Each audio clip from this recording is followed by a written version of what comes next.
bayi wani karo wong tuwa. Sik to, rasane susik. Durna iki takoni sik. Apa-apa kok wah. Ora iso disalahke. Wah meneh. Mbok dipikir. Iki ge omong. Aduh lara banget. Wah, gawe-gawe iki. Ngantaseno ge omong, Mbah. Ngomong aku nesu. Aku nek wis disuruh bapak ora wedi. Dadi nek bapak nesu lak tataki legane atiku. Ayo minggir, dalan, minggir.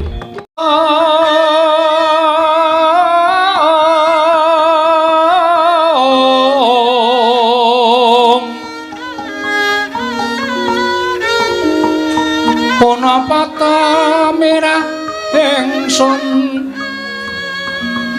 prihatin was pagung mijil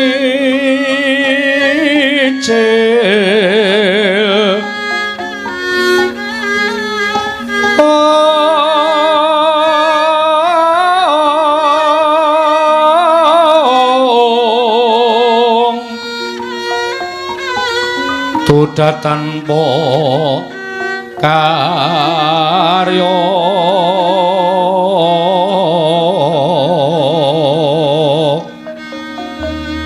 sangkang rinemekan Gusti kelong rena sak sekarnya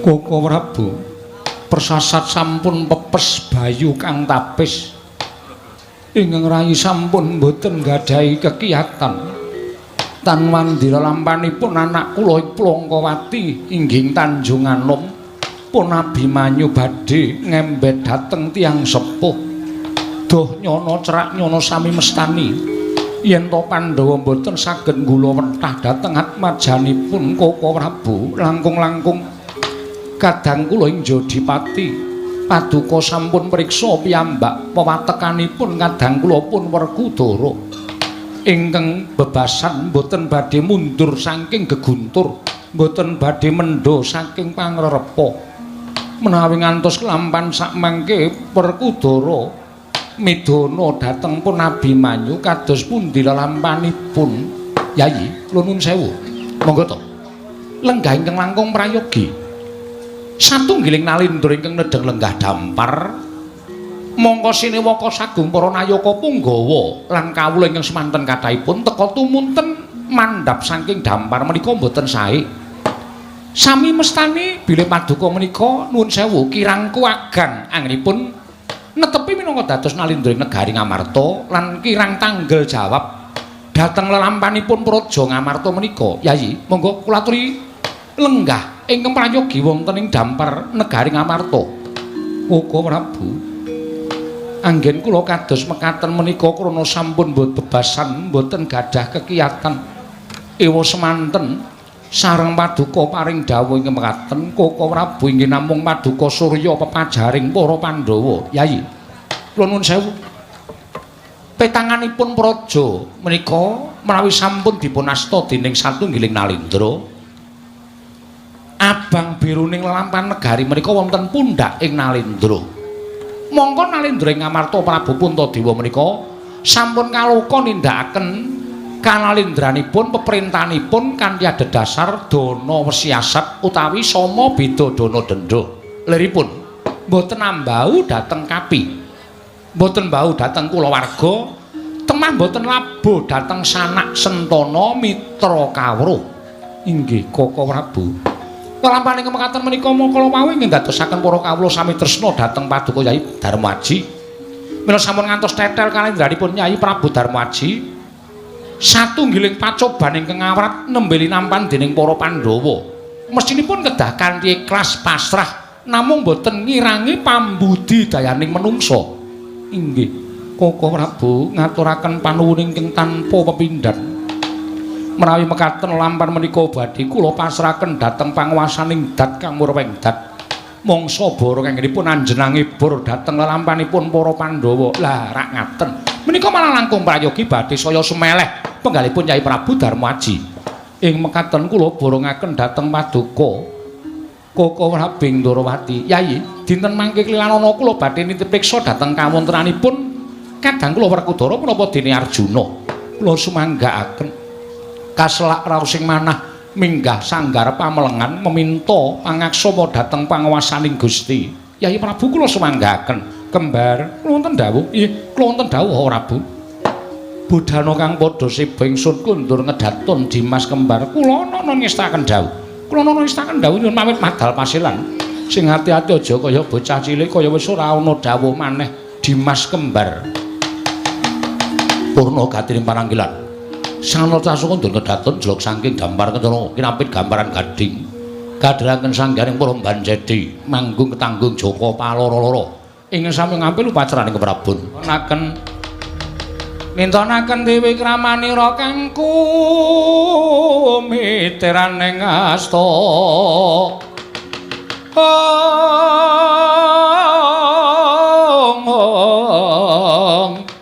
Kang mitraning astaning asta. Ya jagat mangestu para wayah Bathara Jagat. Oh lah dalah.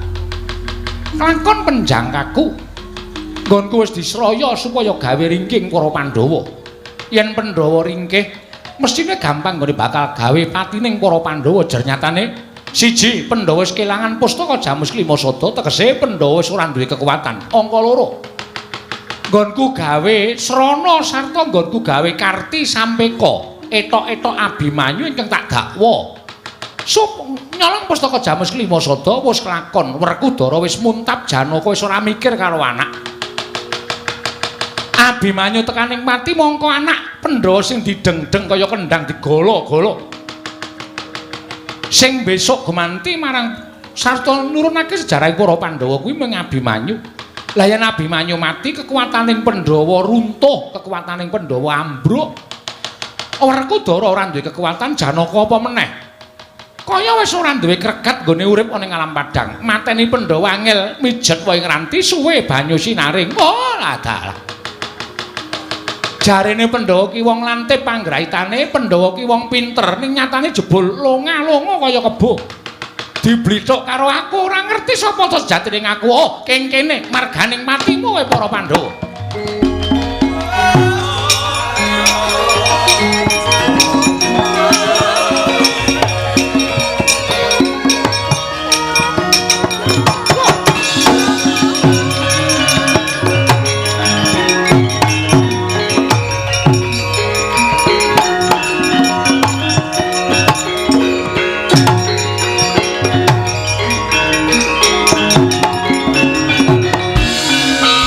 Kagat risang kapirang rinangkul kinempit-kempit dosang reknaning bawana ya si tukang walang ati. Oh kaget aku tak kira sapa iki Antasena lho. Oh Pakde ngatur sembah ya Pakde. Iya tak tampa pangestuku tampan ana Antarja iki. Inggih wo kula ngaturaken sembah. Iya Antarja tak tampa.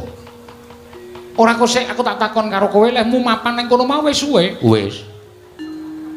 Nek ngono kowe ngerti sing tak omongake. Capet-capet lah sampean Madeprana, coronge Madeprana. Coronge dengkulmu mlocot ki apa? Ratu e padhake corong. Ya ming sak liraman aku krungu. Ning apa iya apa ora? Lah mula saiki aku tak nanjeke karo Pakde Kresna. Kowe arep nanjeke apa? Mau aku diundang bapak. Timbali karo Bapak Jodipati. Ngandhake nek pustaka Jamus Klima Sada Ngamarta ilang. Pancen bener Antasena, terus Pakde rawuh. Iya. Terus disuwuni biyantu saka Siwa Ngamarta. Pancen bener. Nalika semono padha nganakake semedi ana ing jroning kedaton. Tumuli wakmu ing Ndorowati entuk sasmitaning dewa. Yen to pustaka Jamus Klima Sada kuwi ora kok ilang, nanging pancen ana sing nyolong. Sing nyolong Abimanyu. Iya. Terus sampean dawuh karo bapak kon mateni Abimanyu. Lho kok sik aja kleru. Aku ora dawuh lho. Ning bapakmu matur karo aku. Heeh. Matur karo aku Kresna kakangku, Abimanyu kudu dihukum srana piye? Srana piye tegese? Pradata adil ngamarta. Apa hukume Werkudara? Lah terus aku pasrah. Hukume Werkudara wae supaya ndang rampung perkarane merga kuwi anakmu. Anak ki nek pakartine kaya ngono kuwi rak padha karo ngorek-orek parang pasuryane wong tuwa, gawe pirange wong tuwa, bener. Terus bapakmu sago mateni Abimanyu. Dadi bapak ning Tanjung Anom kae dalam rangka ki apa? anu apa Kang? Asa kurang ngerti kowe sing ngomongan kok tak takon aku. Bapak tekan Tanjung Anom ki sumedya mateni Abimanyu. Lho, kok mau ora didhawuhi ngono to? Heeh. Mula aku nanjik karo Pakde. Nek Pakde ora omong kabeh mau gaweane bapak, ora ujar ora kalono wong tuwa tak jotosi dhewe. Ning gandeng bapak le tumandang kuwi manut karo ngendikane Pakde, nek ngono cocok. Pancen bener. Antasena piye? Gandeng Abimanyu ki arep bocah nom ning kae ndrawasi kekuatane meh padha karo bapakne. Kuwatirku nek si Werkudara padene Gatotkaca mengko ora kewagang nandingi Abimanyu, mula kowe sak biyantuwa, aku mesti mrono. Bagus, wis ket biyen. Ning sadurunge aku tekan Tanjung Anom, aku tak takon. Takon apa? Mumpung sampean ning kene. Iya. Aku iki jane sak jeke urip iki kok kepengin banget weruh pusaka sing ampuh kegila-gila. Sing iso nguripke wong mati iki jenenge apa? Kembang apa? Kembang rawe. Kuwi ragu. Kembang apa jenenge? Kembang Wijaya Kesuma. Nah, mbok aku tak weruh dela wae, Pak. Weruh, tak weruh sedela wae. Dilit ming weruh tok. Bar kuwi marem, Abimanyu tak patenane. Antasena, piye? Nek kowe takon kembang kuwi ora saben dina tak asta. Oh. Ditandur neng pot. Ora. Ning kembang kuwi tak papanake ning Negara Ndarawati. Dadi ora saben dina digawa. Ora, ya ming nek perlu wae. Oh, jumah kliwon upamane. Ora. Ming nek perlu wae. Dadi saiki ora tak gawa neng Ndarawati. Ning Ndarawati. Waduh. Monggo aku pengen banget ngerti. Siji kembang, loro senjata cakra, pamunahing satru sekti. Sapa sing kekuatane ora sak timbang sak bobot karo senjata cakra, nadyan kagedungan mesti bakal tekaning pati. Contone tridongenge Bambang Sumantri biyen. Iya. Pancen ya ngono kuwi ampuh kegila-gila. Heeh. Lah aku tak takon, aku tak weruh senjata cakra. Lah, duh. Senjata cakra iki mau tak dokok ning meja jejer kembang. Dadi senjata cakra ya keri Antasena. Ora sampean kok lalen to saiki. Mbok dilongi le mangan brutu. Nalin ndol kok lalen ora. Lah wong nyatane ya lali menungsa urip kedurungan ina lali salapes mati ina. Wis. Tekan mati wae kok bablas tekan ina meneh. Nek pancen loro kuwi sampean ora iso nuduhke, nek siji iki sampean iso nuduhke, nuwun sewu lho, nek aku ora percaya sampean. Lho. Apa? Kaca paesan. Kaca paesan kuwi dienggo nonton lelakon sing bakal kelakon lan lelakon sing sampean ora ngerti. Kaca paesan iki mapan ning jabaning daging ning jeroning kulit. Kuwi ora iso didokok ning ndi-ndi, kuwi mapan ning epek-epek. Nek sampeyan ora iso ngaturke kaca paesan, nuwun sewu, nek aku ora percaya nek sampeyan iki Kresna tenan, gedhe-gedhene sampeyan tak ajar. Lho kosek. Kosek aja kesusu lho kok main ajar-ajaran. Sampeyan goblok banget pun ora diajar. Aja sembrono to, kaca paesan to. Heeh. Lah nek kaca paesan iki pancen ora iso pisah karo aku. Lah, mula aku tak nonton ora ketang sedelo. Kaca paesan kaya ngapa wujute, mengko nek wis ketok aku wis weruh Abimanyu tak patenane. Iki lho. Nyo. Sawangen epek-epek kuwi. Ndak darane aku goroh. Wo, kaya ngono kuwi to. Kaca paesan ki mlentrung ngono kuwi to. Lho, iki kutil. Lho. Kresna kok kutilen. Apa ora entuk wong jeneng wong ki ya kena penyakit to ya? Endi to? Waspadakno sing tenanan. Yen perlu nganggo permana jati. Toto Kang. Toto apa Dimas? Toto. Iya. Ngono aku njawil bres ngono wae lho. Kok sik bres piye? Udan. Ora kok piye-piye sampean ki rasa kuwatir to. Tak tonton. Wo, lah kaya ngono kuwi apa? Saiki cetha yen kuwi pancen kaca paisan. Wah, mantep atiku. Mantep rasaku, Pakde. Mula saka mantep-mantepku tak aturi nampa punjungane Kakang Antarja. Terus.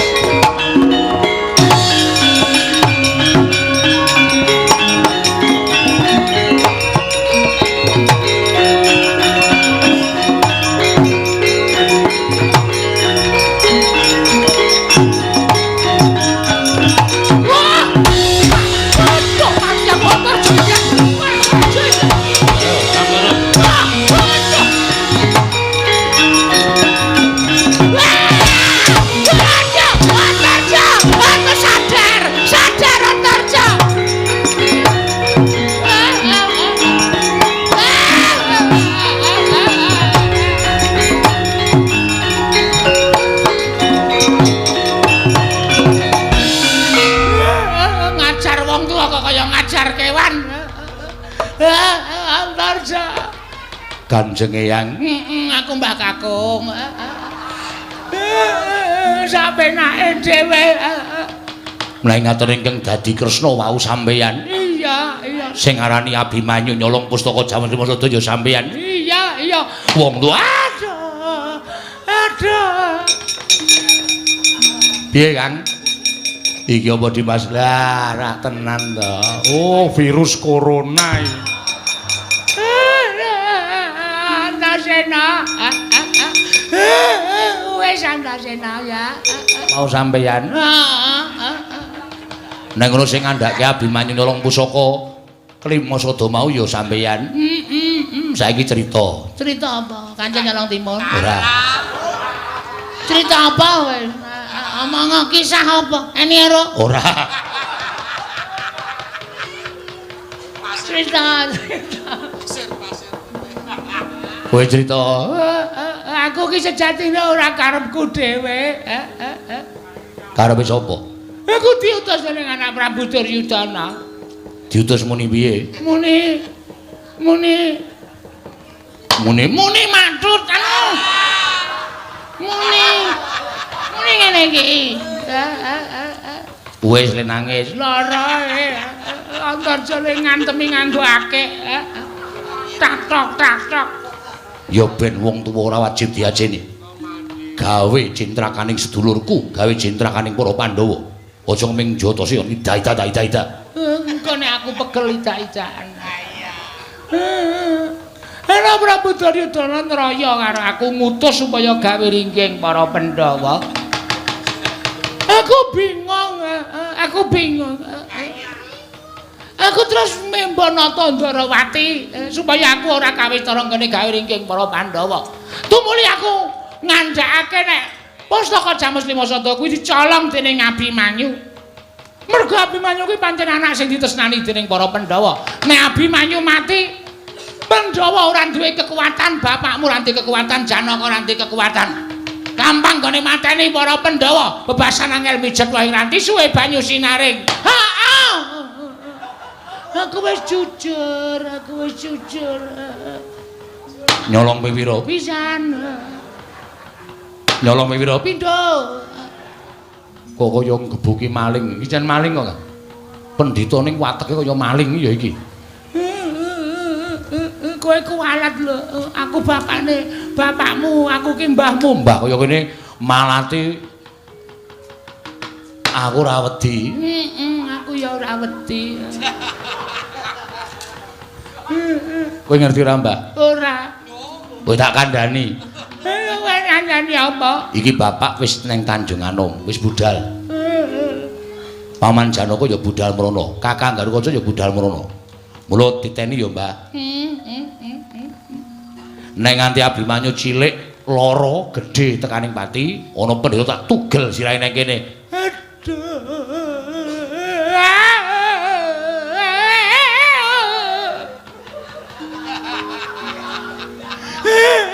Jaya Antasena. Kaya mentala-mentalane ana wong nangis kok kono ngublak sego.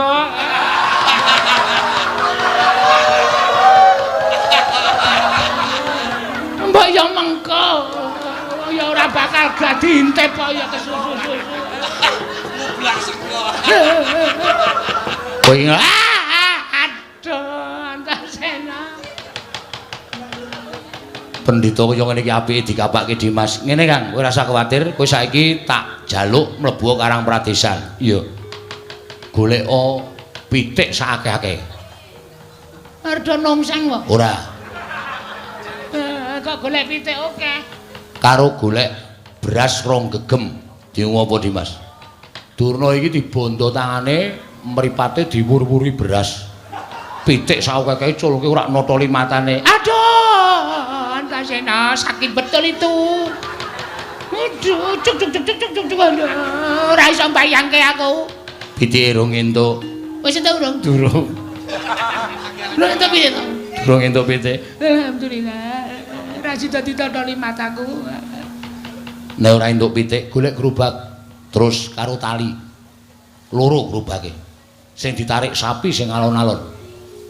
Nek anane jaran aja Kang golek sing sapi. Engko bangkeane Durna taleni dikon mlaku ngalor, gerobake siji kon mlaku ngidul taleni tekan nggon gulune. Sapine dipecut alon-alon, ora le pedhot alon-alon kae. Aduh. Aku ora iso bayangke aku. Kulite mesti ngledek alon-alon kae ajar kowe nek ana wong nangis direkam. Ngrekam raiku kowe ya. Dodol sempatane protol untune kowe ora. Ana wong nyambut gawe kok direkam raine. Apik ta?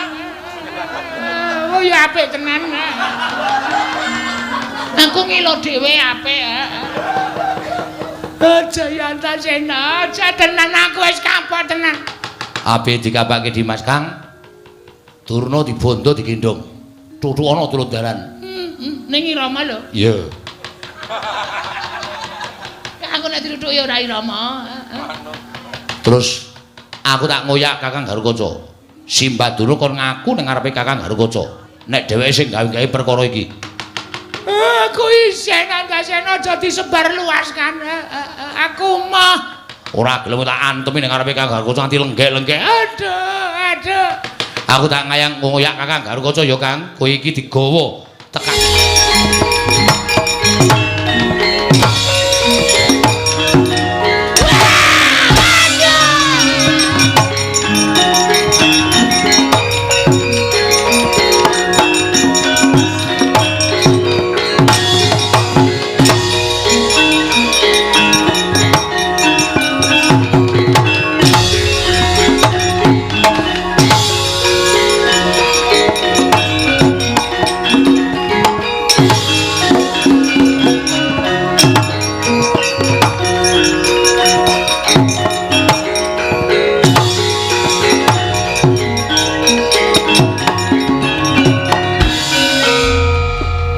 Dimas.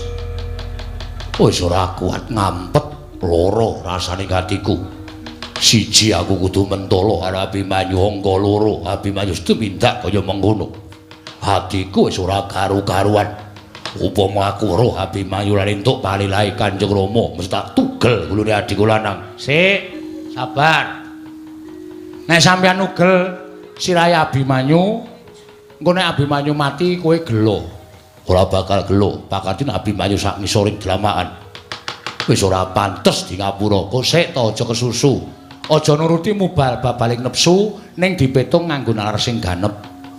Ana apa Dimas nyegat karo pun Kakang Kang? Untung sampeyan iso tak cegat. Upama ora iso tak cegat, banter ilmu mabur tekan Tanjung Anom aku wagang ngoyak Kakang Garukaca. Iki mengko ana kurban ning sejatine kurban iki engko bakal gawe getun pegaling para Pandhawa klebu Kakang Gatot. Lire piye? Sing ngandhake nek Abimanyu wong Pustaka Jam Sada kuwi sapa? Siwa Ndwarawati. Bareng tak tresih. Sejatine dudu Siwa Ndwarawati. Sapa Dimas? Eyang Durna sing mimba Siwa Ndwarawati. Kaya aja ngawu gawar ngawur. Yen mireng Kanjeng Rama kowe diajar dhewe dening Kanjeng Rama. Iki ana buktine kok, Kang. Aku nek ora nganggo bukti aku tangeh wani matur kaya ngene. Ning ana buktine ndi? Kang, gorene Kang. Kang. Yang. Awes. Sirah kok dijegluk-jegluke ngebuk. Wong ora kepoyo kok kon nguyuh. Bareng anu ditarik. Aduh. Kang, wis Kang. Gorene Kang.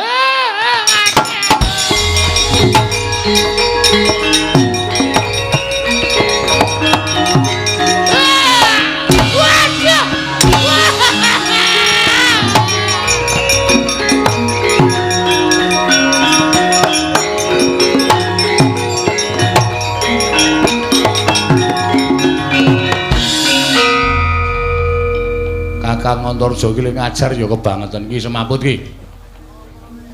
Wah mau ora apa-apa kok saiki semaput. Kon gajuli meneh piye? Wis manut kono.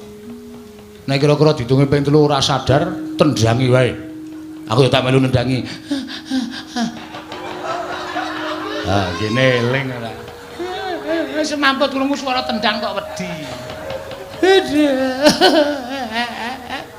Ngapa Antasena Antarja kon ngajar aku dheweke nekat nek ngajar. Iki jenggote dikeruk entes. Dikeruk entes piye?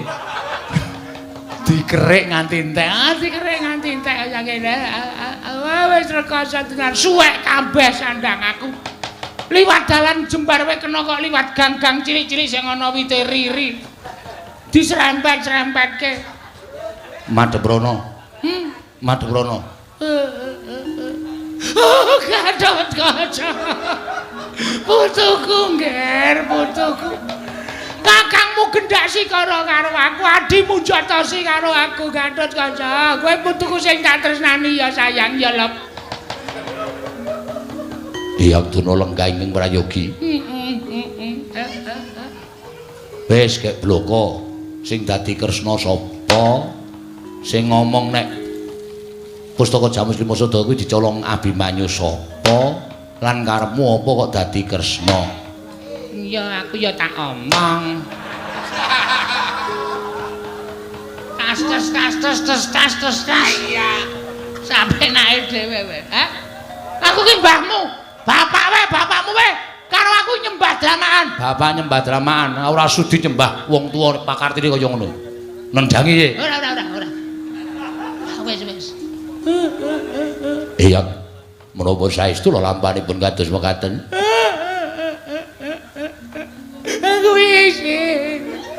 Aku izin Gatot Kaca. Wis gak disoting iki mumpung raine elek banget iki. Cocok jasmu ora. Aku izin. Ora perlu izin kudu bloko. Aku tak blok. Pancen bener Gatot Kaca. Aku sing membawa Mundarawati. Aku nganggo sandangane Pakde Mundarawati diutus anak Prabu Duryudana supaya gawe ringking para Pandhawa. Bingung aku gawe ringking Pandhawa ki carane piye. Tumuli aku rewa-rewa. Etok-etok nyalahke si Abimanyu nyolong Pustaka Jamus Lima Sada lan bapakmu ingkang saguh mateni. Pancen aku, Ger, pancen aku. Aku sing tumidak kaya ngono, Gatot Kaca, aku njaluk ngapura ya Li, ya Nang. Aku pancen kleru, Ger.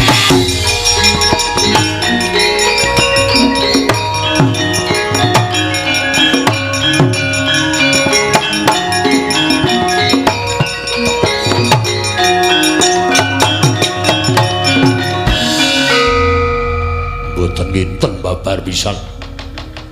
Bilih Yang Mentala kados mekaten. Abimanyu menika adi kula ya. Abimanyu menika adi kula. Kok sampeyan Mentala ngendika kaya ngoten iku dikapake. Plek wae. Ora usah wedi plek to, aja geget-geget. Omah ogak untune.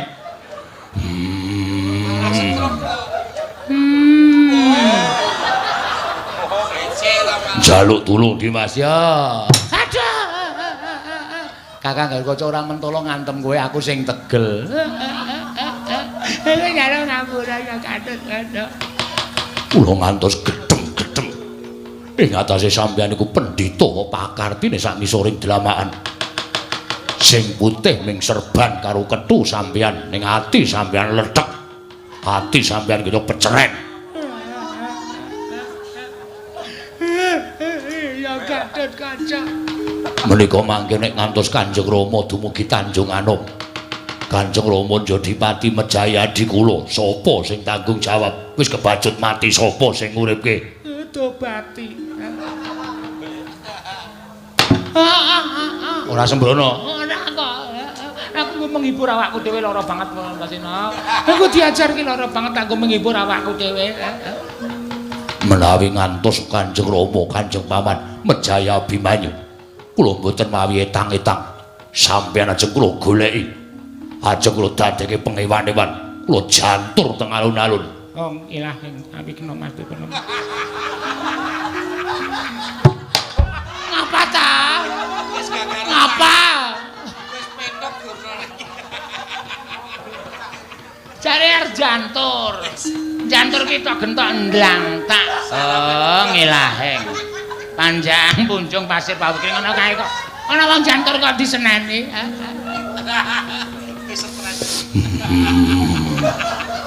Nganti ngampet rasane atiku. Ora usah diampet. Aku wis entuk palirae. Antasena aja sok diampet ndak malah ora prayoga ning kene iki ora apa-apa. Kuwi wis diajari kok. Aja sak diampet, mengko ndak atos. Oh, nganti diampet. Nek nganti atos ngrekoso lho Gatot Kaca. Nyuwun pangapunten. Kula kedah pripun anggenipun badhe ngene iki ora apa-apa. Ah, ngono kuwi. Edan banter banget iki. Nangis meneh. Dimas iki piye? Kang, saiki aku tak njaluk tulung karo Kakang Garkaca. Ya Dimas, kowe sing iso mabur banter. Mlayu sing banter ngoyak bapak. Yen wis ketemu, kandhanana nek sing gawe perkara iki, bapak mesti duka. Aku mesti diseneni. Aku didukani mergo aku ndakwa durung ana bukti yen to Yang Durna ing gawe perkara iki. Mengko aku ngoyak lakumu Yang Durna tak aturke ngersane bapak ben bloko karo bapak. Aku isin Antasena. Bapakmu ki guru anu muridku. Aku ki gurune bapakmu. Nek aku tuh bisa elek kaya ngene iki nek kon ngaku nang ngarepe muridku dhewe aku isin Antasena, aku isin. Kok kowe omong mateni Abimanyu kok ra isin? Kok kowe Malik Kresna kok ra isin? Nganggo sandangan Siwa Ndarawati kok ra isin? Bareng saiki ngrampungi perkara kok kowe isin? Pancen iya. Aku isin tenan Antasena. Sagu ora Kang, sagu Dimas. Mangkat to. Perkara Durna aku sing ngurus karo Kakang Antarja. Yo njaluk pamit sing ati-ati ya Kang. Yo.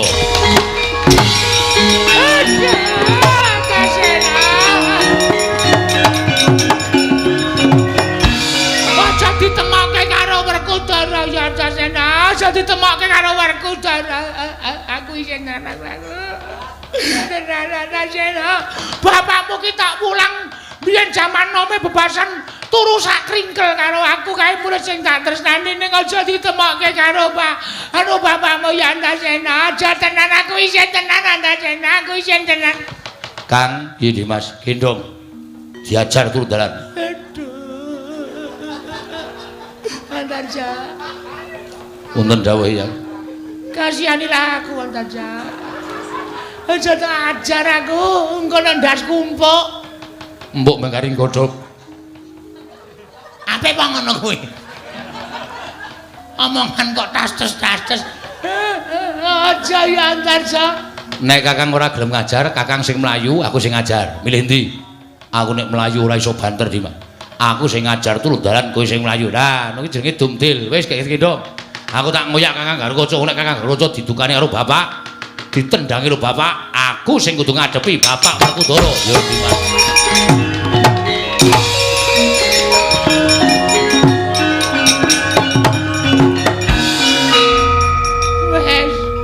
Wes ya Antarja. Wes ya. Wes. Aku tak gendong wae ning aja tak tutuki. Sampun Eyang. Tenan ya. Inggih. Kula ya ora mentala suwe-suwe nek ngajar Eyang Durna. Syukur ya kaya ngono kuwi bocah sing ngambekti karo wong tuwa. Kowe iki nek demek sirahe wong tuwa wae kualat kecemplung neraka ora bakal iso diapura selawase urip. Mula aja sok nuthuki sirahe wong. Nek nuthuki sirahe wong tuwa ki kecemplung neraka kecemplung nereh. Ayo kecemplung pindho kok. Inggih. Nyuwun pangapunten Yang. Ya wis, ya wis. Nek aja tak pono tenan ya. Mboten.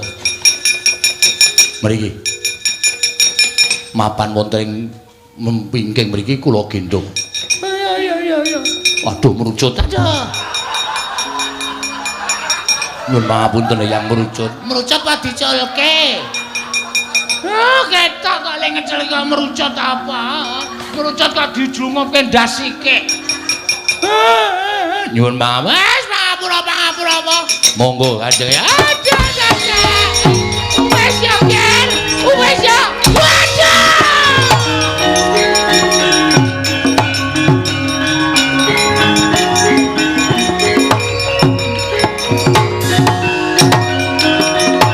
Wah, mati.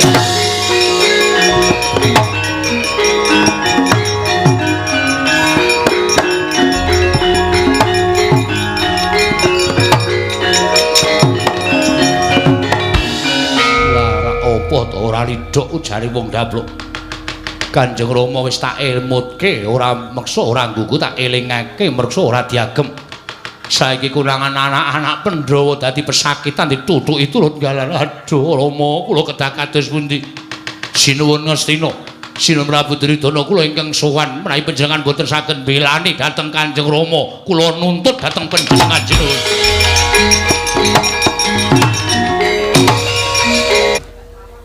Sampun wonten sabta hari klungguna ingkang dinten samangke menika Bawadurna anggenipun kula utus wonten negari Ngamarta ingkang supados damel srana pejahing para Pandhawa nanging ingkang dinten samangke menika dereng wonten keterangan ingkang gumathok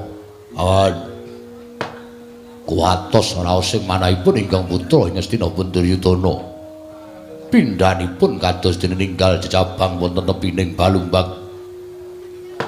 Mula penging sampun kula pasrahaken dhateng Bapa Premban Durna menika menapa sampun nglampah menapa malah Bapa Durna sakmangke kerangket dening para Pandhawa. Nuwun sewu. Mboten wonten jamak limrahipun ing atasipun siswa wantun dhateng gurunipun. Nadyan Kakang Premban Durna menika mangke kadenangan ewadene Pandhawa boten saged menapa-menapa krana Pandhawa menika sami sumuyut nungkul dhateng pangaripun Kakang Premban Durna. Langkung-langkung nggih. Kakang Premban Durna menika sanes pendhita loro saudon telu saurupan. Sanes pendhita cepethe. Nanging Kakang Premban Durna menika kondhang pandhita kondhang. Kakang Premban Durna menika siswa gurunipun para Pandhawa, Pandhawa manjing dados siswa. Mila kula pitados menawi Kakang Premban Durna menika saged mangertosi keringkianipun para Pandhawa lan engga dinten sakmangke menapa ta sababipun dene Kakang Premban Durna menika mboten kundur wonten ing negari Ngastina. Krana saking pangertosanipun ingkang bapa ing kepatihan Kakang Premban Durna nembe suka parisuka. Krana anggenipun sampun kelampah damel pejahing para Pandhawa nggih anak Prabu dados inggih kula saged mesthekaken bilih Kakang Premban Durna menika sampun kelampahan amejahi para Pandhawa menika saestu sampeyan ampun mung gawe tentreming ati kula nang ora iso ngaturke saknyatane tegesipun sampeyan ming bombong ati ning ratu ning napa sing mangaturke menika mboten jumbuh kalian kasunyatan. Nggih, menapa kula nate goroh kalian panjenengan, menapa kula nate dura kalian panjenengan. Slaminipun gesang kula menika dereng nate atur dura dhateng anak Prabu Ngastina. Mila menapa ingkang sampun aturaken menika jumbuh kalian lampahan ingkang sampun kelampah. Mila ingkang saking menika nggih anak Prabu. Sakmangke kula aturi nyisihaken penggalih tintrim saklebeting penggalih paduka. Kula aturi nyisihake penggalih ingkang boten sekeca. Sakmangke mugi keparenga anak Prabu Ngastina sampun anetepaken bilih Kakang Premban Durna menika saged ambesmi utawi amejahi para Pandhawa nggih anak Prabu Ngastina.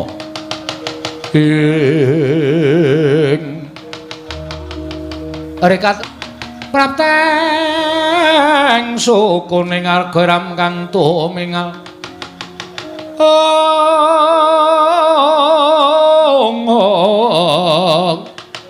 Hiram kang tumingal dendeng saengga praja Kocap kacaita dereng ngantos paripurna sami balwacana kasaring mlajar wajeng katebian inggih Bambang Swata makarya cingak kang samya mulat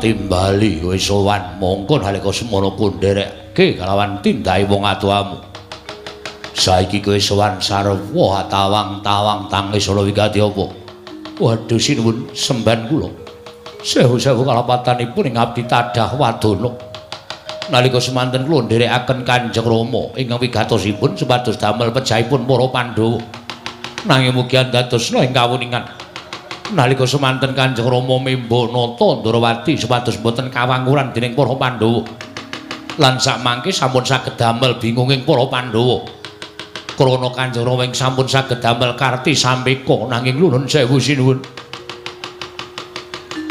samangke mugi keparenga paduka hambilani dhateng tiyang sepuh kula anggenipun memba nata Ndarawati kadherangan dening Antasena kaliyan Antarja lan sakmangke tiyang sepuh kula dipun sakiti wonten turut margi dipun tuthuki kados maling kados mekaten menika kados pundi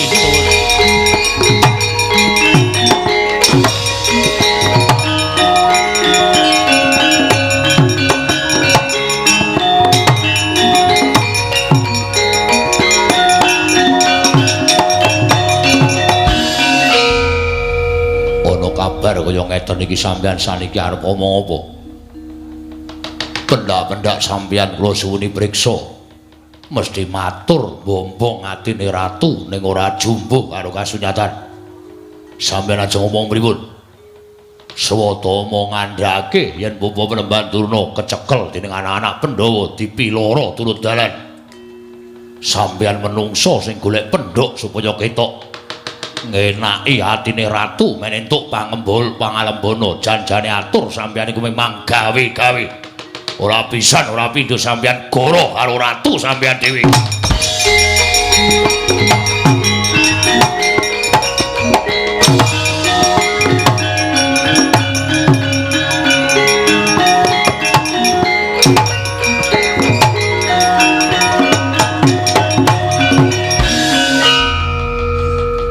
Wiwit nalika parepatan sami ngrembak pejahipun para Pandhawa tumunten Nyai Prabu Ngastina utusan lan Bapa Penemban Durna menika janjanipun ati kula wis ora condong kula wis ora mathuk Nalendra Nyawangga wis ora gathuk cobi to negara jembare kaya ngene akeh senopati akeh para pinter akeh para satriya Punggawa Nayaka ing Debya Surasekti kalintang jayaning perang mung mateni wong 5 kok pendak-pendak gawe karti sampeka mung materi wong 5 wae pendak-pendak kudu nyuduk saka mburi ngilangi jiwa kasatriyan.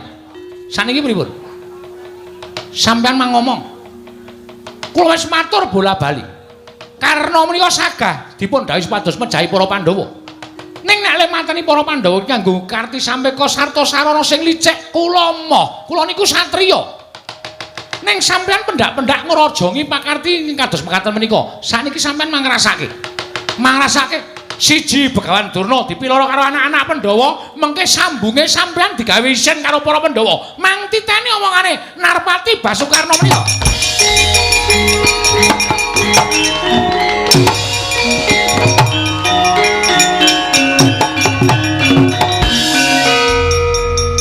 dos pundi man samenika panjenengan nembe kraos dipun dukani dening Kanjeng Koko Prabu lan dipun dukani dening Kanjeng Koko Prabu Ngawangga. Sampeyan niku nek matur ya kudu nganggo kasunyatan to, Man. Kowe bayi ngerti apa? Kowe kok cerewet iki ngopo? Paman sakmenika dados tiyang ingkang lepat. Arep dadi wong salah ngene iki pancen tak antepi kok Le. Aku dadi wong elek, dadi wong salah iki pancen tak antepi dienggo ngimbangi wong sing apik-apik kaya ngono. Lha dadi senggone aja tok sawang eleke. Senggone aja tok sawang gone duwe watak jahat. Aja. Ning aku ngiklaske awakku dadi wong elek ngene iki kudune aku ki malah dianggep pahlawan. Apa rumangsamu kene? Kowe nek nganti engko senggone ora iso gawe geger donya, nek nganti senggone ora iso gawe geger jagat ngamarta, jagat ngendi wae, aja diundang makmu cilik Ploso Jenar. Kula ingkang sowan, kula nuwun, kula nuwun.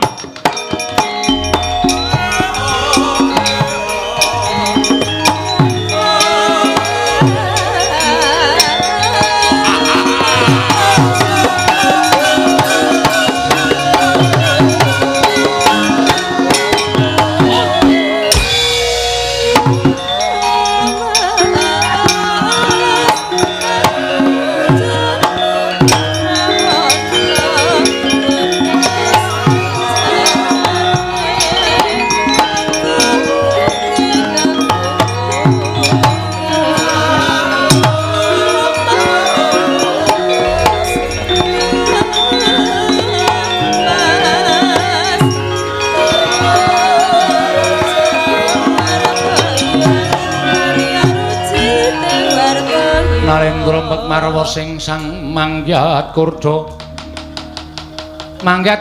kota kaping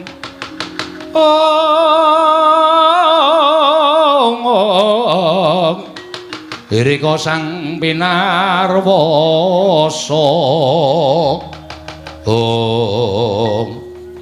Kula nuwun sewu kula amit pasang Kalimantabe. Dina bena nglodoni dumawahing tawang tuwang. Sinuwun. Kula Nalindra saking inggih menika winastan negari Pasir Lebu. Negari Pasir Lebu iki. Ingkang sudi mestani dhateng kula menika Prabu Gelombang Jagat. Ki mesti saka pinggir segara. Prabu Gelombang Jagat. Lah kok rawuh wonten mriki dipun tembangaken kula menika siswanipun Begawan Durna ingkang enggal. Nembe kemawon kula menika dipun tampi dados siswa. Lan mugi dados ing kawuningan dinten menika kula menika dipun janjekaken pinanggih kalian Bapak Guru kula Begawan Durna. Kula badhe nampi ngelmu ingkang migunani tumraping gesang kula. Nanging sareng kula jumujuk wonten ing Sokalima jebul pinanggihipun suwung. Cantrik-cantrik sami ngendikaken yen to Begawan Durna rawuh wonten negari Ngastina. Tumunten kula jumujuk wonten negari Ngastina. Lah kok niki suwung. Nuwun sewu panjenengan sinten? Kula menika sanes Ratu Ngastina. Oh, lah panjenengan tiyang nomor kalih wonten negari Ngastina. Kula menika Patih Harya Sengkuni nggih Patih Ploso Jenar. Wah, salah.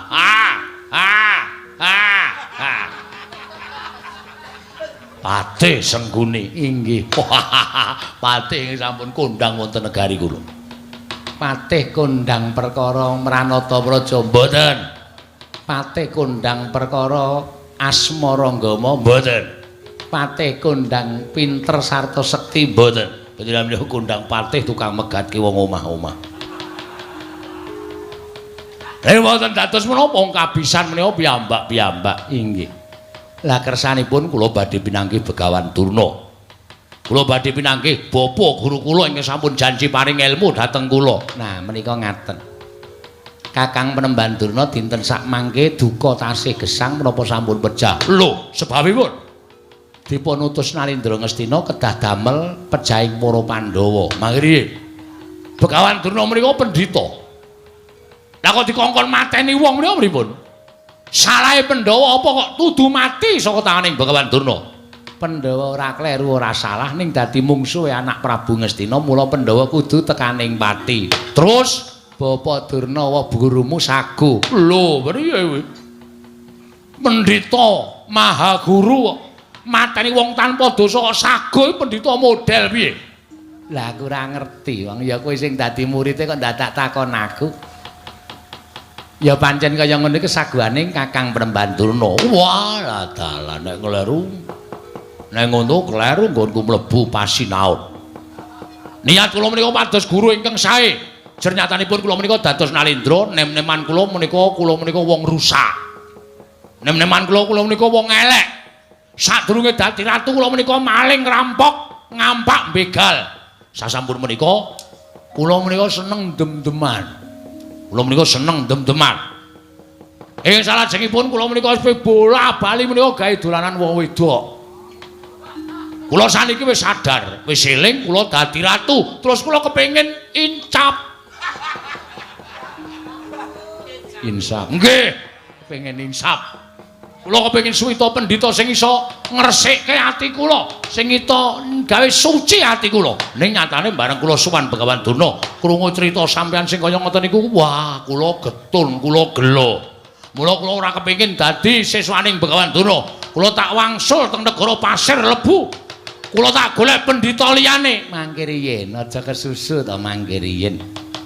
Perkara panjenengan arep sengit karo Begawan Durna ning monggo, ning gandeng wis didadekke siswa ki ya kudu ngabekti karo gurune. Mergi nuwun sewu. Prabu Gelombang, Pripun?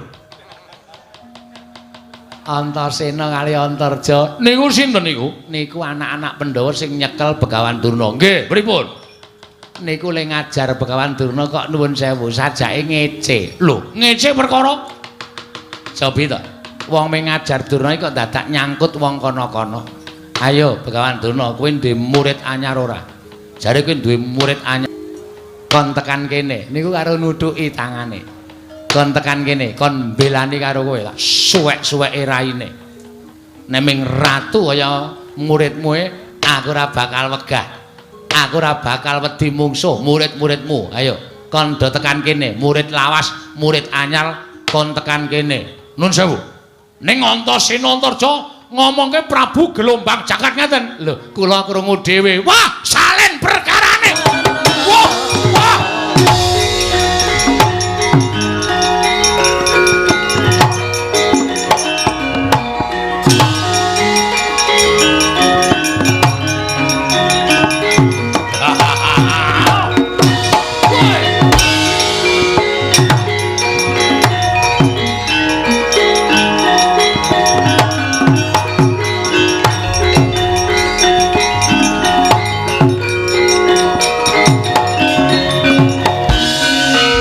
Lamun katututan lamun masa prawira digdaya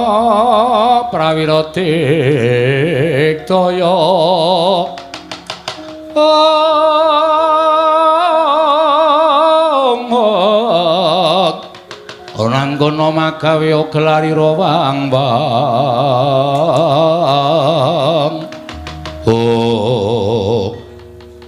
ana ratu sapa iki? Wah, ora nganggo tata krama keparat. Takon karo aku. Aku nalindring Pasir Lebu. Aku Prabu Gelombang Jagat. Wah. Pemain film iki saja iki. Kok jeneng kok Gelombang Jagat? Soy. Takon karo aku. Aku Raden Antasena. Sing mburi. Sing mburi, aku kadange tuwa Raden Antarja. Antasena Antarja, ya.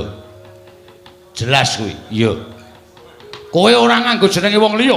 Ora, aku Antasena iki Kakang Antarja. Wah, candhiak kowe. Kowe ora usah ngatut-ngatutke karo siswaning Begawan Durna. Aku ngerti yen kowe iso nyekel Begawan Durna. Arep mbok pilora, arep mbok pateni iki dudu urusanku. Ning kowe ngucap, ayo Durna. Kandakno siswane jenenge Prabu Gelombang Jagat. Kon tekan kene tak uwek-uweke raine. Kowe kok nantang karo aku salah apa karo kowe? Aku kleru apa karo kowe? Piye iki Kang ketemu wong kulcluk iki piye iki? Ora ana apa-apa kok wis Dimas, ora usah kokian gunung sing tanpa gunung. Apa karepe dituruti? Terus karepmu piye? Mula aku pengen ketemu karo Antarja Antasena. Satriya ya satriya, ning ora sak penake dhewe ling ngucap. Apa kira-kira iso ngalahke Prabu Gelombang Jagat? Yen kowe iso ngalahke karo aku, nggonmu sumbar kuwi patut diajungi jempol. Patut dialembono. Nek yen kowe kalah karo aku, nggonmu sumbar sesuk meneh cangkemmu kuwi ditoto. Waduh.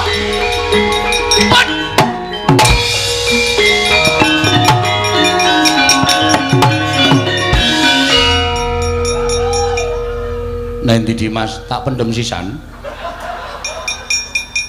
Mungsuh ratu kaya ngono kuwi nek dituruti malah ngeceh-ceh wektu. Antem dhek lagi kedip-kedip buyer candak pendem sisan. Ora tokne watu pompring tau yuane engko Kang. Malah dioyuhi. Kang, engko ndak ngeruncen rembug. Ayo Kakang Galkaca disusul. Iya Dimas. Lah Durna tak talin ning kuwit kae apa? Antarja.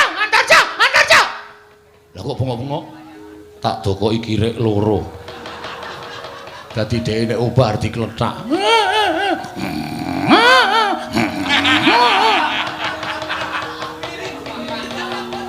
Oh ya wangun ya Kang, wangun dengun mlocot yo. Iso nyuwara wong karo kirek barang. Tak pancaraimu lho kowe. Wong sehat walafiat kok. Positif deloken. Ciri-cirine ra ketok to. Ciri-cirine corona kuwi mata kira matamu kuwi. Nek mata kira iki wis biyen ya Gong ora sia-sia. Arep dikaya ngapa gareng ki srawungmu saben dina dadi kowe ngerti. Gareng ki sehat apa ora ki ngerti. Kene, nyedak kene. Aku ki kuwatir menjaga kemungkinan. Aku jane mau gara-gara arep nganggo apa sing nggo nutup cangkem kuwi? Brangus sak kire. Anu kuwi masker. Masker ki nek bangsa pinter kuwi masker, kae master. Iki K masker, ora beda karo master. Heeh to? Heeh. Ning kok malah ketoke kok kaya ora etis. Ngene, kena wae, Gong. Aku gareng karo kowe iki srawung saben dina, ya to? Aja duwe rasa curiga. Nah, kejaba kowe klumpuk karo wong-wong sing kowe ora tepung. Kowe kena curiga karo aku karo gareng ning iso dites. Lho, iso dititi priksa. Nek gareng ki sentrap-sentrup flu kae rada ngado. Ning ora usah dadak muni ndak lara atine. Ora sok loke gareng positif, corona positif. Heeh, ora ning. Sehat ya nyok. Tak pancal modal kowe ora. Wong arep penting kringih ngene iki nek muni sehat ya sehat. Ya terus, ha iya. Ndak nglarani atine gareng. No.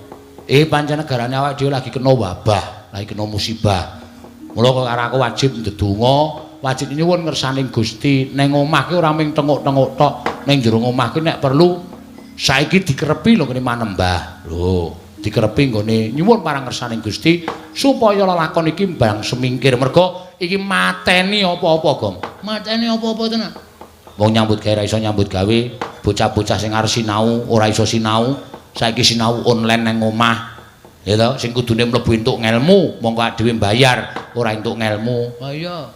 Wis sing kudune iso golek kayu ning alas, ora iso golek kayu ning alas. Sing kudune iso angon wedhus, angon sapi, ora iso angon raja kayane mergo kahanan kaya ngene iki. Iki kabeh kena dampake ora mung awake dhewe tok. Sing kudune pepayon malah ndelok wayang. Ha iya. Malah ngrekoso ta, Tru. Oh, sak omong-omonge kok mesti nyenggol kono kene lho. Ora apa-apa wong dhek ngaku dhewe kok. Lho sakniki pripun Mas? Batal. Oh, nggih mboten. Mengke sampeyan kari pados guling aku ya ngono. Ae rak bantal ora. Ora ngawur ditampa kanthi ikhlas. Wis to percaya karo aku. Nek awake dhewe tenang, awake dhewe iki ora kuwatir, awake dhewe ora keweden, mergo keweden ki mengurangi daya tahan tubuh. Oh. Ora usah kuwatir, santai wae waton sangu, masker karo semprotan sing ngresiki tangan. Nek wis salaman karo wong sing ora ditepung utawa salaman karo kancane dhewe, le nyemprot aja weruh ning waton tangan aja nganti demek apa-apa dhisik. Engko ndak lara atine mergo wong Jawa iki gampang banget kecengkok rasane. Bener kowe. Cocok aku. Ha iya.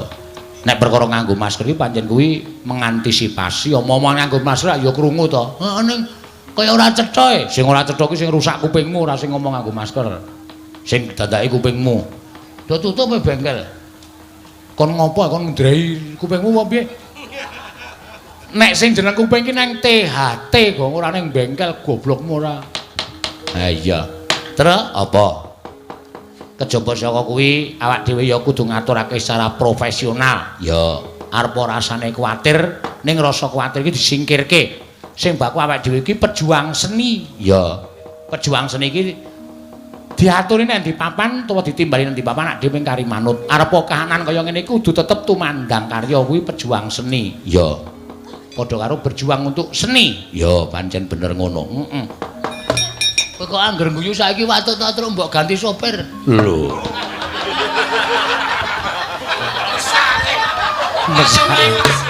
Langsung lengah. Aku semelange nek kowe iki ketularan. Anggere Logo ngati langit.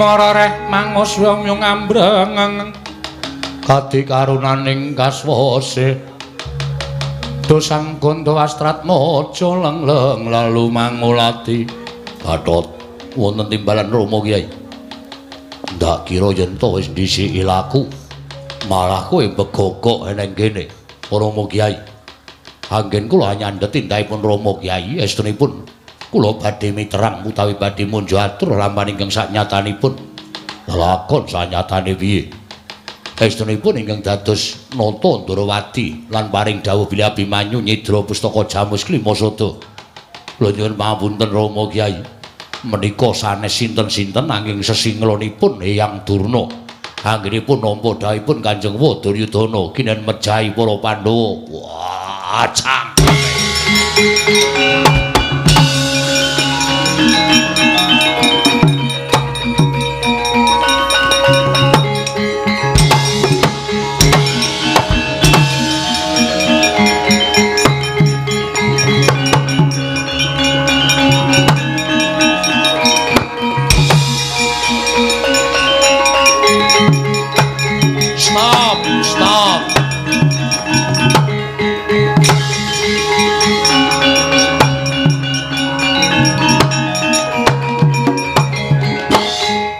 Sena bayi arep melu-melu sik. Bapak aja nesu. Luk tulung Kakang. Aku sing njaluk tulung Kakang Gargata supaya nyandhet lakune bapak. Wah, apa rembugmu padha karo Gatotkaca? Pancen bener. Dasarmu apa? Dasarku mergo pancen aku nemokke kasunyatan. Lan aku iso gawe srana Siwa Ndarawati babar sedaning wujud ya kuwi yang Penemban Durna.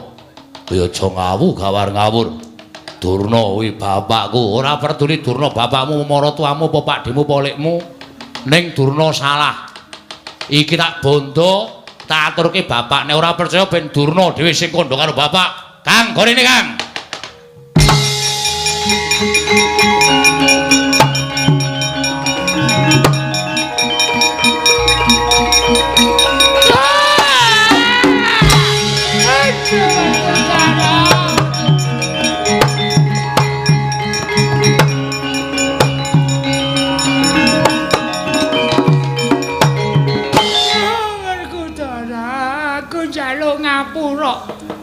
Antarja Wenyikara karo mbahmu.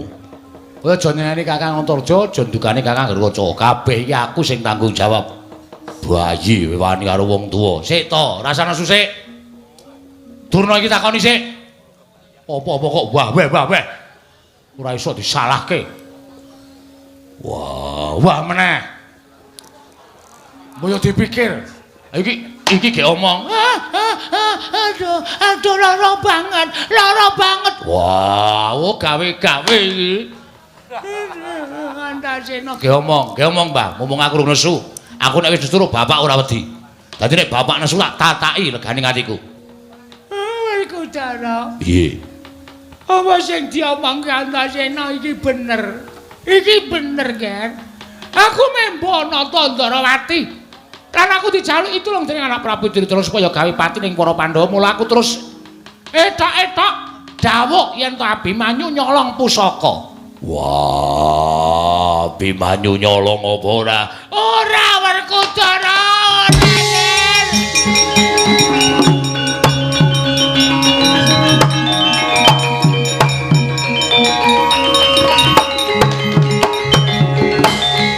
Wis, nek krungu kabar kene iki sampean saiki arep piye? Arep ndangi Kakang Harkaca iya. Arep jotosi Kakang Harkaca. Oh, Allah kowe. Bingung ora? Ora dolanan idu. Jijik ya. Idu kok diplembungke. Wah, setan. Kowe iki anggere rumangsa bener ning jane kleru kok terus lu tak tukoke nek ora percaya. Wah, Werkudara, aku njaluk ngapura ya, Lik. Iku pancen kleru Werkudara. wah, mbuh.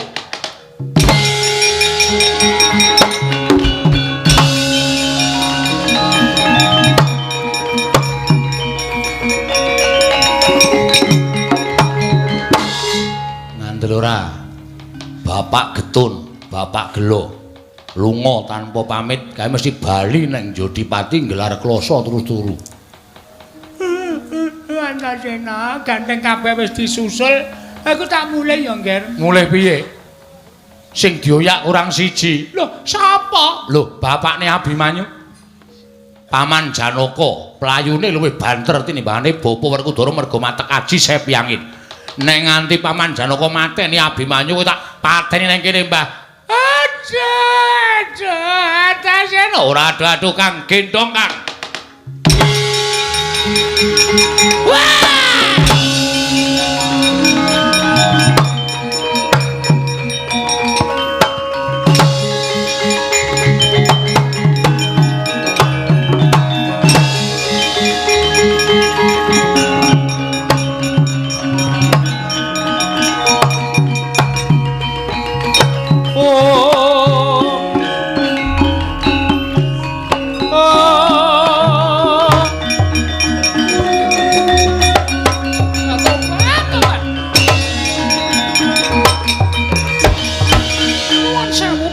Menika menggali menapa? Panjenengan menika menggali menapa? Panjenengan menika rak bapakne Abimanyu to. Bocah ora ngerti lor kidul. Ora ngerti lupute nggon endi salahe nggon lha jempalane sampeyan ae dhewe Pak Tobat. Tobat kula matur menggali. Sri Kandi kowe ora ngerti apa-apa. Kula menika ibune. Nadyan kula ibu kuwalon ning tresna kula Abimanyu kuwi kok lahir batin. Ora usah melu-melu Pak. Tobat, bangsa kula wonten karo panjenengan.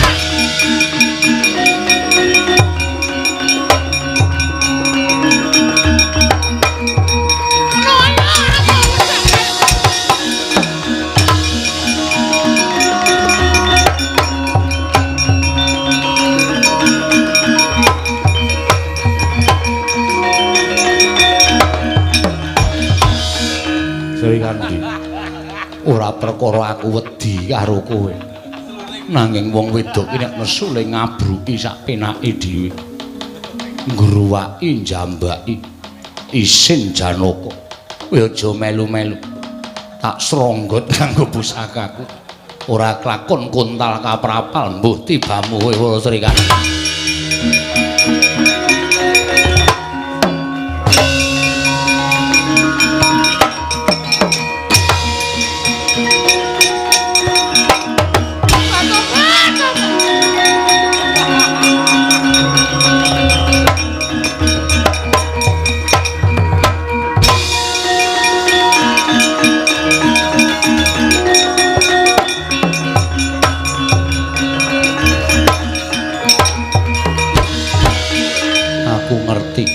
Yen to Gatotkaca ora iso pisah karo Abimanyu. Mula sajake kadange tuwa Murina, kadange tuwa anakku ora trima yen to anakku tak jempalani. Paman kula aturi sabar. kula badhe munjuk atur ingkang saknyatanipun rasa kokean gunem sing tanpa guna.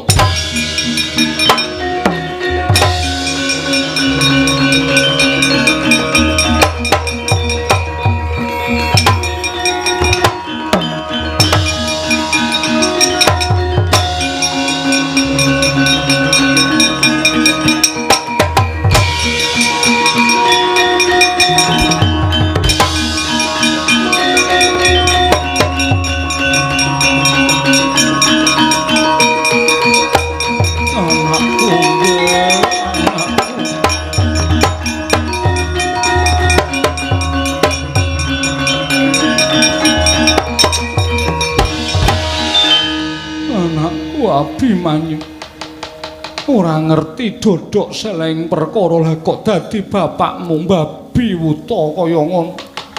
Anake dhewe dicempalani nganti kutah ludira Petra. Ya ora ngerti. Kagol perkara apa? Kok terus anake dituthuki kaya ngono ya, Gong? Nganti moncret e. Sirahe nganti kutah ludira. Pripun Den iki kok tesih ngoyak terus.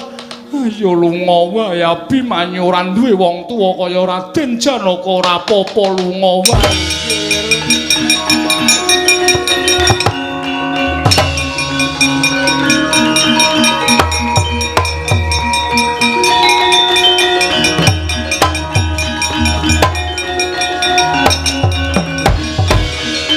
Nendi Abimanyu?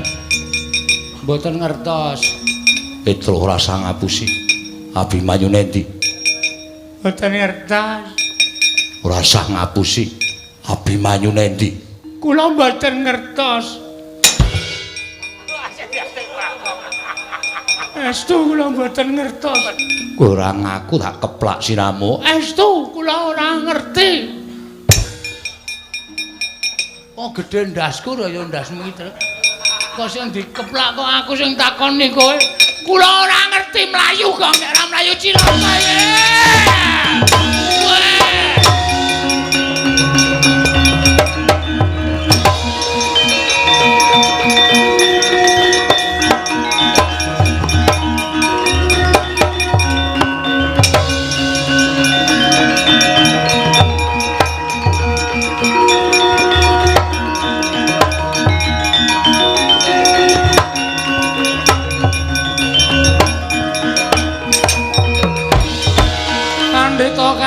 Kinarya wangsit pindha kumbang ngajaping tawang susuh angin ngendi nggone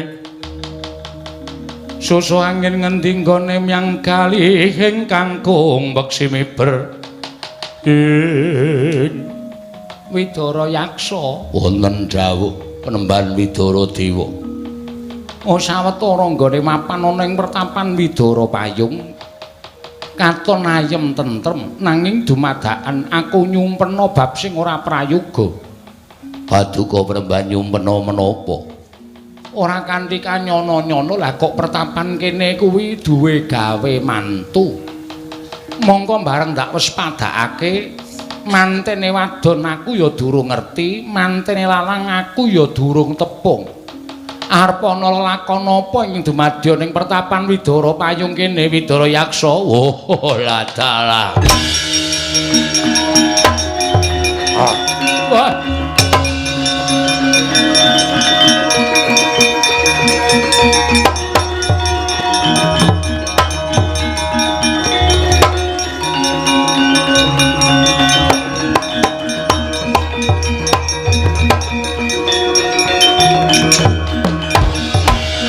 Yata laruta saking kutha Sang Kurakala yen namotosa Sang Sri nuwun sewu menika kok wonten wujuding pawestri nitik busananipun menika sanes tiyang pidak pejaraan nanging dasaripun menika wujudipun priyayi panjenengan sinten Gusti Ayu? Yen penemban takon karo aku Wara Sembadra iki anakku Abimanyu. Wonten menapa kok mlajar-mlajar penemban aku golek pengayoman. Bapakne Abimanyu ngamuk, anake dicempalani mestakane nganti kaya ngono. Penemban aku tak sawetara njaluk pangayoman kelawan sampeyan tak nginep ana ing pertapan kene tak ndelik ana ing pertapan kene. Waduh janipun kula menika brahmana tertentu kula menika paring pitulungan dhateng sinten kemawon. Namung mugi andadosna ing kawuningan kula menika nembe kemawon badhe bidhal dhateng Kayangan Suralaya. Lho. Ana wigati apa Penemban? Kula nampi nawala sedahan saking para dewa kedah dados seksi para dewa anggenipun badhe nyemplungaken titah menungsa wonten ing kawah Candradimuka krana kadak wilepat lupute perkara apa kula piyambak mboten mangertos lepatipun menapa nanging jalma kalih menika badhe kacemplungaken wonten ing kawah ingkang setunggal pawestri ingkang angka kalih kakung sing wadon sapa sing kakung sapa menawi mboten klintu ingkang pawestri menika Wara Srikandhi ingkang kakung Raden Gatotkaca jelek dadi buta Wara Sembadra.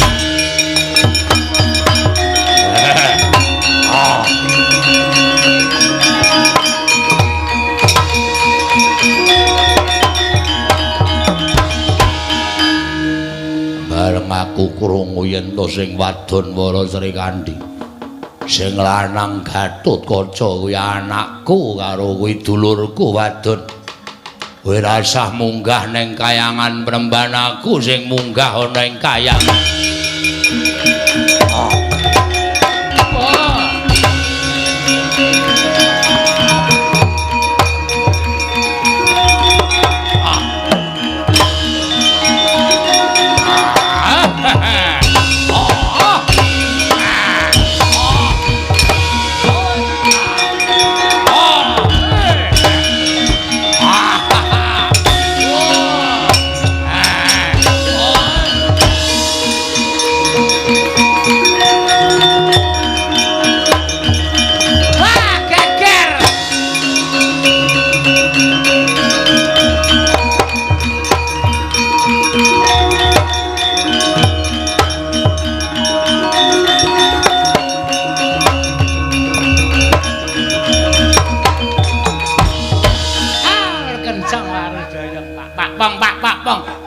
Panjenengan menika adi guru saestu menapa mboten?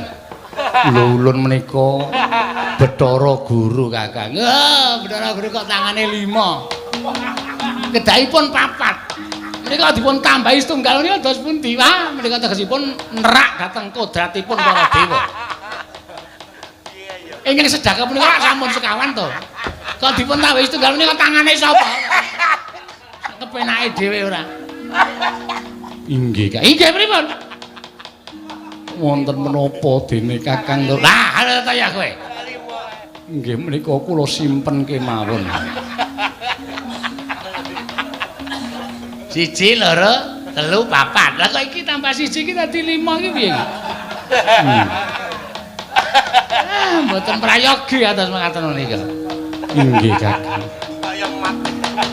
Lha nuwun sewu wonten buta ngamuk wonten Kayangan di kula sumanggaken.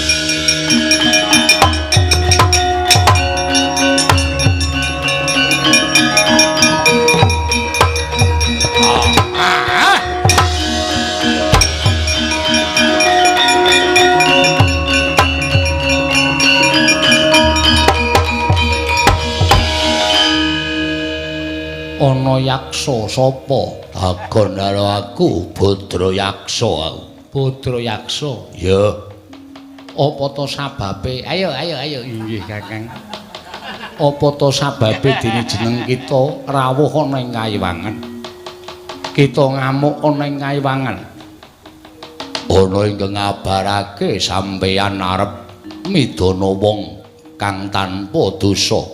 Ana ing kawah Candradimuka siji wadon sing siji lanang. Iya pancen bener. Apa lupute Merga tiba ana ing Kayiwangan. yen pancen sampeyan kuwi dewa. Mestine kudu ngerti tembung tiba karo niba. Yen tiba kuwi ora kanthi kasengaja, yen niba kuwi pancen jarak, tegese kanthi sengaja. Yen pancen niba mesti bakal mbok patrapi paukuman aku ora bakal ngamuk. Ning yen tiba kuwi ora kanthi kajarak perkara ana rusake. Kuwi dudu keluputan sakwutu ingkang tiba ning Suralaya. Lah kok bakal mbok cemplungake ning kawah Candrademuka. Mbok balekake ora titah loro mau ora mbok balekake sungsang bawana balik. Konturke titahipun.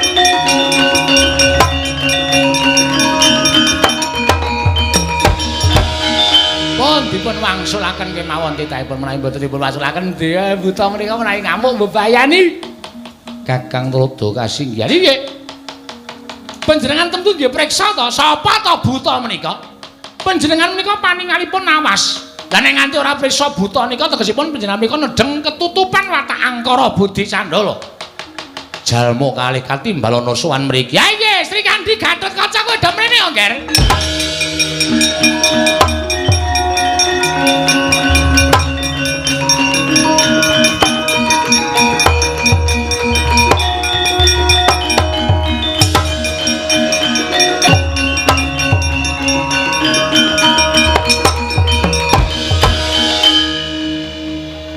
Badra Sri Kandi Gatotkaca wis ulun luwari. Pancen Sri Kandi iki mau tiba ning Kayangan. Gatotkaca ya tiba ning Kayangan mbuh saka dayane apa. Nanging sajae kaya ke taman pusaka, pusaka ingkang ampuh. Pekasan kontali nganti tekan Kayangan Suralaya. Wis ulun ingkang nyuwunake pangapura kelawan Adi Pramesti Bathara Guru. Sri Kandi Gatotkaca entuk pangapura kita bali kaya wujud wingi uni Badrayaksa.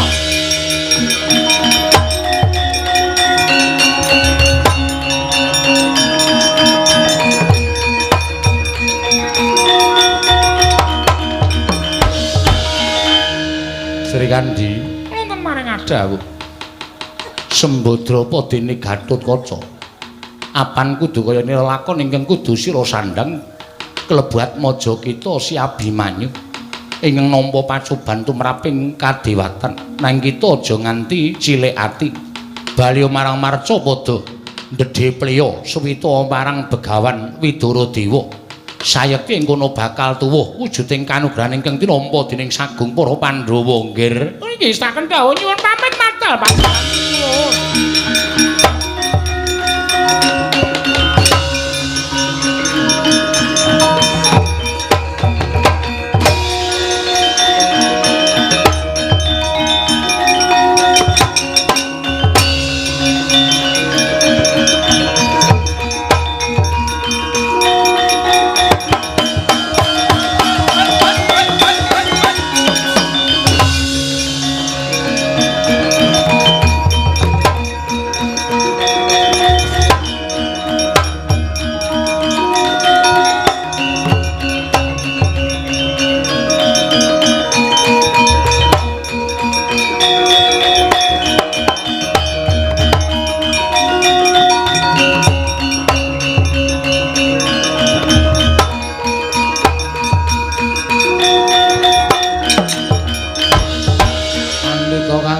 Wangsit pindha kombang angajaping tawang susuh angin ngendi nggone dulurku wis bisa tak gawa bali Penemban. Aduh panjenengan menika piyai putri kok kekuatanipun ngedap-edapi saged ngasoraken angwaosipun para Jawata. Waton landhesan bener tak kira kabeh wis bakal ngerti ndi kawusanane. Inggih selajengipun aku tetep bakal suwita marang sampeyan Penemban. Aku ya bakal suwita marang sampeyan Penemban. Menawi wonten tantrimanipun garwa panjenengan mangsa Baranggon mung ngatasi lawan Raden Arjuna Penemban.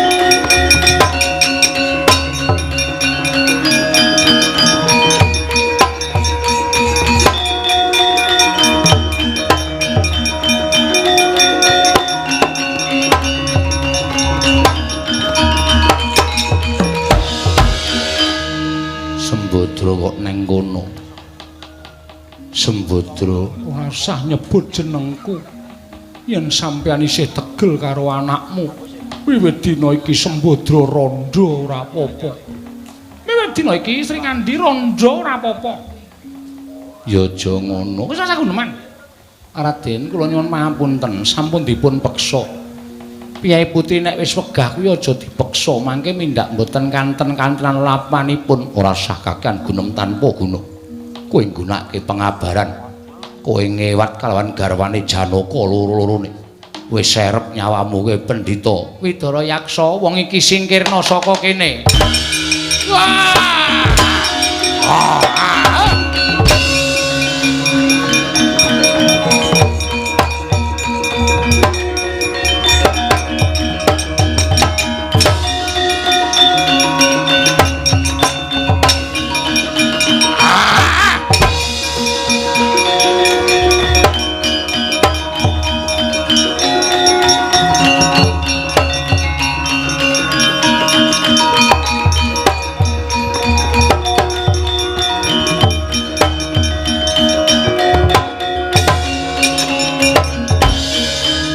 Bakal tak gawe macak kowe bebeda karo Janaka tinjung akhirat nyawamu.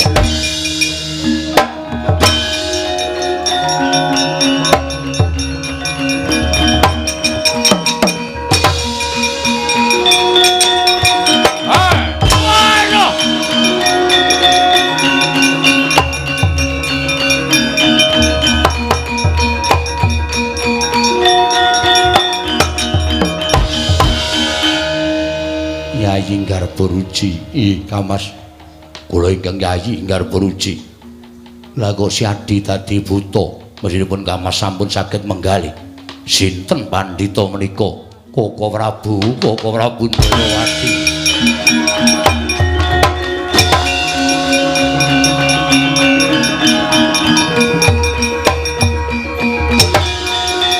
Koko Prabu.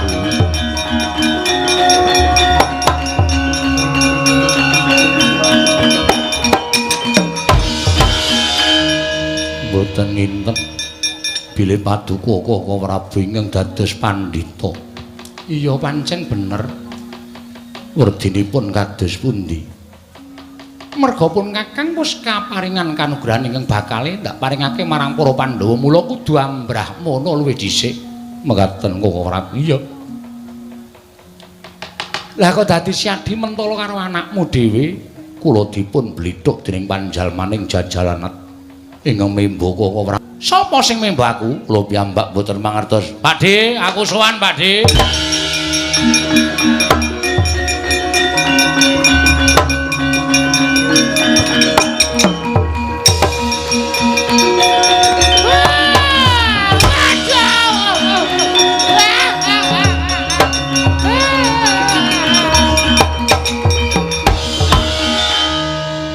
Antarja kok Begawan Durna dibanting. Panjen aku sing ngakon, Pakde. Lho, kok Antasena sing ngakon? Heeh. Lah mergane iki membo sampeyan. Ngandhake karo bapak, ngandhake karo paman Janaka nek Abimanyu nyolong pustaka Jamus Lima Sada. Mula terus bapak karo paman Janaka golek Abimanyu, kabeh iso tak candhet sing lolos ming paman Janaka. Abimanyu dikapake, Pakde. Aku ngerti dhewe sirahe nganti godres getih. Mbah. Mbah. Setruk pisan. Kok kampake cangkeme kan? Tak duduki sepatu turun dalan.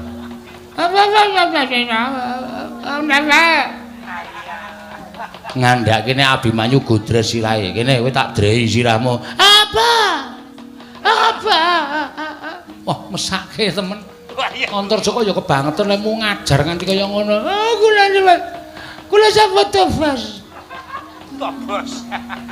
Sampun tobat. Sampun tobat. Aduh. Kula tak nyuwun pamit benjang malih sampun ngantos dipun wangsuli pakarti kados mangkaten menika mboten sae. Ive. Injih kok Ive. Lara cangkemku tinggal lalu ngomong lara banget. Cangkemku tinggal mlaku lara banget. Lho, cangkemmu tinggal mlaku. Apa? Kula pamit nggih, kula pamit Kundur.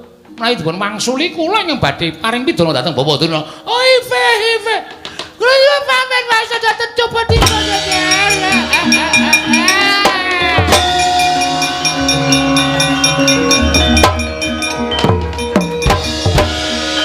Aku matur nuwun ya Antasena, ya padha-padha karo. Antarja matur nuwun. Nggih, Bu. Kok malang kerik lho untuk tasih hadep-hadepan kalian Begawan Durna. Ora sembrono, Kang. Wis kono bali yo. Negara mbutuhke nom-noman sing kaya kowe iki sing limpat panggraitane. Pinter ngulinake nganggo ngelmu titen. Ya, ngestokke dawuh. Aku ngaturke panuwun, ya. Bapakmu kono mrene. Bawarkudara. Iya. Kono ngresiki lakon iki mau tak jahe kumpul ning Tanjung Anom. Bakal tak paringi dawuh wong atamu. Ya, ngestokke dawuh, Dik.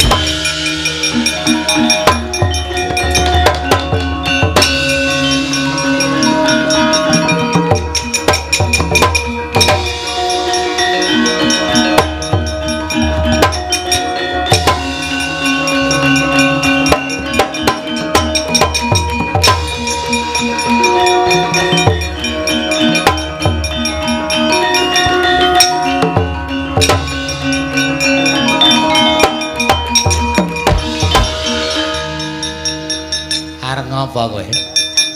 Mboten narimaken dhateng para Pandhawa. Wis rasa dadak ngrekoso. Kowe engko nek ora trima ketemu Werkudara ya kalah.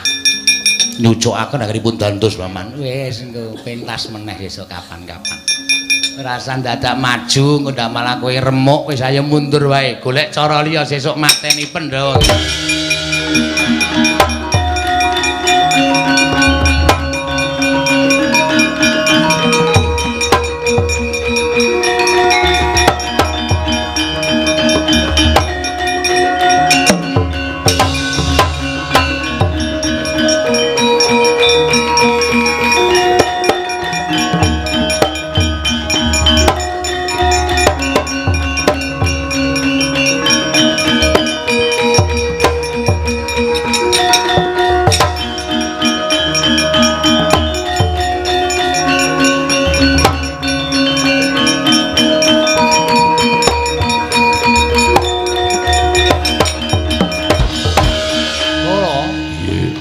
Arjuna wonten paring adhaw. Sesuk menawi dikulinake nganggo permana jati tegese paningal batin. Ya. Sapa ta sing ngerti atine menungsa kuwi sapa? Kabeh sak padaning titah kuwi ora dionangake njajaki karo atining liyan. Mbuh ala mbuh becik. Kuwi awake dhewe ora ngerti mula dikulinake nggunakake permana jati. Luwih-luwih ujaring para prisepuh nggunakno ngelmu titen merga wong tumindak ala kuwi saklawase mesti bakal kesasapan jiwa sing ala. Semono wong kang becik kuwi mesti bakal ana rasa becik lan sak pepadane. Yo. Mula aja gampang diblithuk. Yo. Kabeh mau dadi pacoban tumraping para Pandhawa. Semono uga tumrap Si Abimanyu. Nggih Kanjeng Arjuna wonten maring adhaw. Petungane sing ora kelakon nampa coba mung Janaka nganti kewagang sarta mentala. Astamu tiba ning mestakaning Si Abimanyu ingkang minangka dadi putramu dhewe. Nggih. Mula kang saka kowe sejatine wayu katentreman kuwi pinirang dadi telu. Aku Werkudara apa dene Janaka. Nanging sesuk kala mangsane Arjuna kudu ngupaya dhewe wujuding wayu katentreman. Dara tampanana. Bareng karo pun Kakang. Wah, matur nuwun Tresna.